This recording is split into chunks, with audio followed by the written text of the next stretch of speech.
Hi. ഇപ്പൊ രാഗത്തുനിന്ന് എമ്പുരാൻ 2 കണ്ടിറങ്ങിയിരിക്കുകയാണ്. അതിൻ്റെയാണ് ആ ഒരു പഞ്ച്. അപ്പോൾ ഒറ്റ വാക്കിൽ പറയുകയാണെങ്കിൽ പടം എനിക്കൊരു ആവറേജ് എക്സ്പീരിയൻസ് ആണ് ഫീൽ ചെയ്തത്.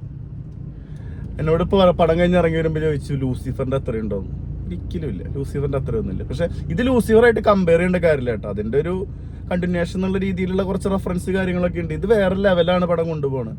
ഖുറേഷി അബ്രഹാം എന്നുള്ള ക്യാരക്ടറിനെ ബേസ് ചെയ്തിട്ടുള്ള കഥയാണ്. പിന്നെ ആൾ നാട്ടിലേക്ക് വരുന്ന കുറച്ച് കാര്യങ്ങളൊക്കെ ഉണ്ട്. അതിൽ നമുക്ക് കുംസബ് സാധനങ്ങളൊക്കെ ഉണ്ട്.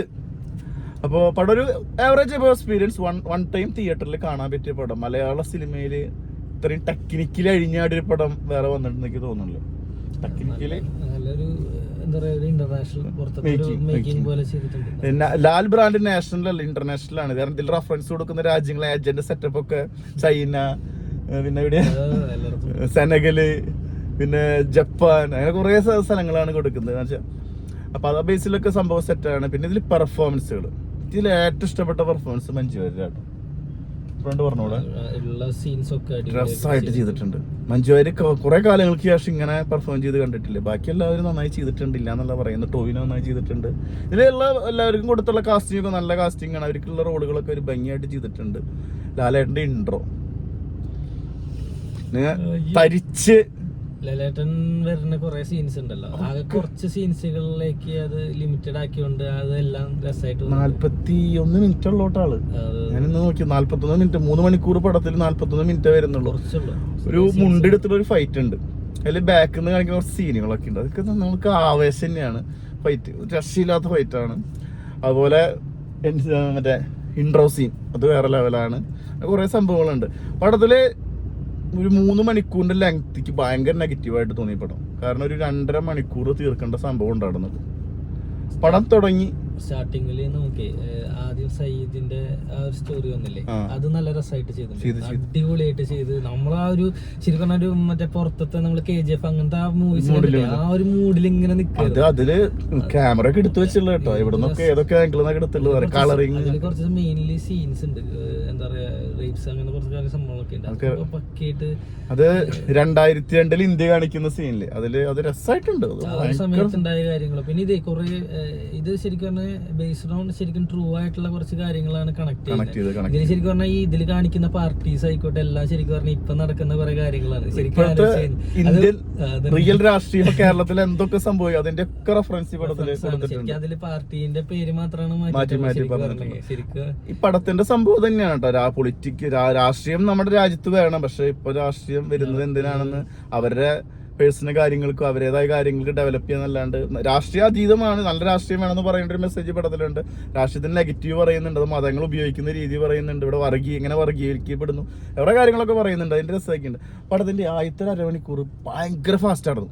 അത് നമ്മൾ വേറെ ലെവൽ ആവശ്യമായി. പിന്നെ പടം കുറച്ച് സ്ലോയില് പിടിച്ച് ഇന്റർവെല്ല് വരെ 1.5 മണിക്കൂറായിട്ടാണ് ഇന്റർവെല്ല് വരുന്നത്. അത് വരെ ഇന്റർവെല്ല് വരെയൊക്കെ നമുക്ക് ഇന്റർവെല്ല് സത്യം പറഞ്ഞാൽ എന്റെ മനസ്സും ചത്തൂട്ടാ.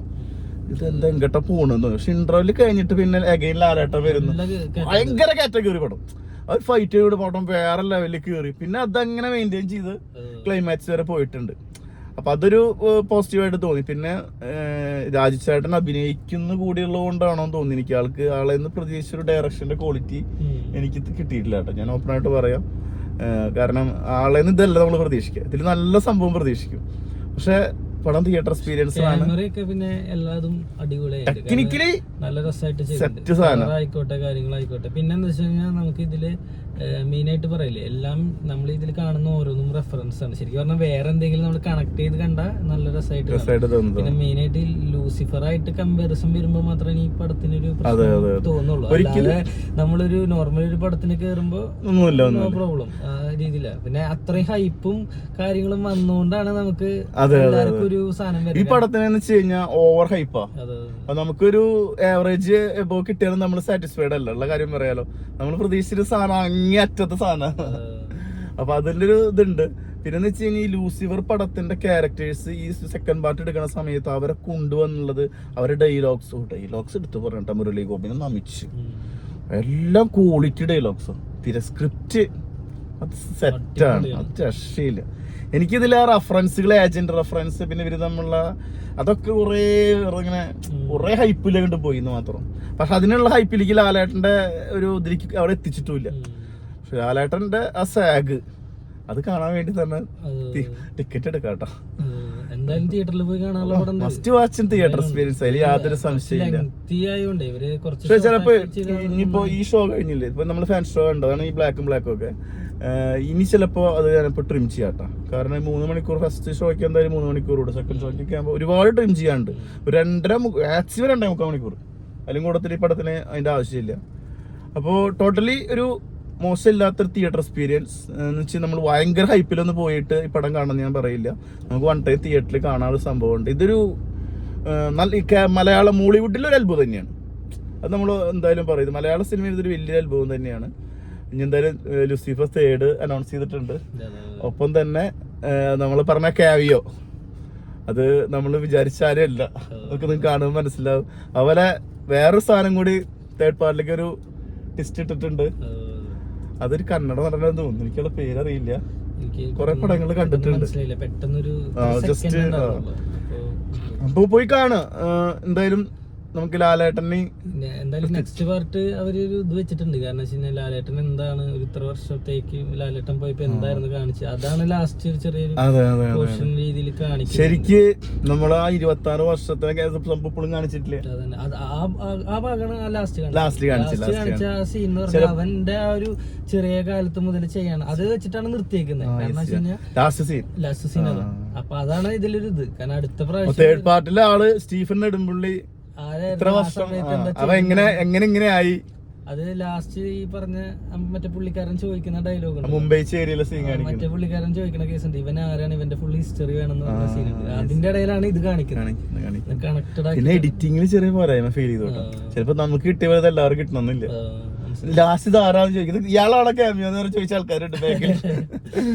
അപ്പൊ എനിവേ നമ്മള് എന്തായാലും നമ്മളെ സംബന്ധിച്ച് ഒരു ആവറേജ് അപ്പോ തിയേറ്ററിൽ വാച്ച് ചെയ്യേണ്ട ഒരു പടം തിയേറ്ററിൽ കണ്ടു, എൻജോയ് ചെയ്തു. അതാണ് നമ്മുടെ അഭിപ്രായം. അപ്പൊ നിങ്ങൾ കണ്ടിട്ട് നിങ്ങളുടെ അഭിപ്രായങ്ങളും കാര്യങ്ങളൊക്കെ കമന്റ്സിൽ അറിയിക്കും. പിന്നെ വേറൊരു കാര്യം ശ്രദ്ധിച്ചാ, സോങ്സ് ഒന്നും ഇല്ല. ബിജിഎം ഒരു രക്ഷയില്ല. പിന്നെ എന്തായാലും തിയേറ്ററിൽ കാണാനുള്ളത് കേട്ടോ. കാരണം വെച്ചാൽ നമ്മളിപ്പോ ഓവറായിട്ട് ഹൈപ്പ് നോക്കി വേറെ എന്തോ സാധനം പ്രതീക്ഷിച്ച് അത്രയും കിട്ടാത്തതുകൊണ്ടായിരിക്കും. സാധനം അടിപൊളിയാണ്. പിന്നെ ഇതിൽ മെയിൻ ആയിട്ട് പറയാനുള്ളത് വെച്ച് കഴിഞ്ഞാൽ മോഹൻലാലിന്റെ നല്ല നല്ല സീൻസ് കാണാൻ വരുന്ന ആൾക്കാർക്ക് ഒരു 4-5 സീൻസ് എന്തായാലും വെച്ചിട്ടുണ്ട്. കാരണം ഓരോ സീൻസിൽ നമുക്ക് ആ ഒരു സാധനം വരും. പാട്ടുണ്ട്, പക്ഷെ പാട്ട് ബാക്ക്ഗ്രൗണ്ട് അങ്ങനെയായിട്ട് പാട്ടുണ്ട്. ആ മറ്റേ എസ്തപ്പാൻ മറ്റേ ഇവരെ കാണിക്കുന്ന സീൻ ഉണ്ടല്ലോ, ഇവര് സംസാരിക്കണത് ഇന്ദ്രീത്തായിട്ട്. അപ്പൊ ഒരു നാടൻ പാട്ടൊക്കെ സ്കൂളിൽ കിടന്നുകൊണ്ട് പാട്ട് അങ്ങനെയില്ല. അപ്പൊ ഓക്കെ, നിങ്ങള് കാണേണ്ട ഒരു സാധനം ഉണ്ട് നമ്മുടെ മലയാള സിനിമയിൽ ഇങ്ങനത്തെ പടങ്ങൾ. ഇനി ഇതൊരു മോട്ടിവേഷനാണ്. കാരണം ഇന്ന് മലയാള സിനിമ നമ്മുടെ ലോക സിനിമയിൽ നിന്നൊരു വാർത്തയാണ്. കാരണം പടത്തിന് ഫസ്റ്റ് ഷോയ്ക്ക് 50 CR കളക്ട് ചെയ്തു. ഇനി എന്തായാലും പടം മോശമൊന്നുമില്ല, എന്തായാലും മുന്നോട്ട് തന്നെ പോകും. അപ്പോൾ ഇതൊരു അത്ഭുതമാണ്. ഇനി ഇങ്ങനത്തെ അത്ഭുതങ്ങൾ വരട്ടെ, ഇതൊരു മോട്ടിവേഷൻ കൂടി നമ്മുടെ ഇൻഡസ്ട്രിക്ക്. Okay, by.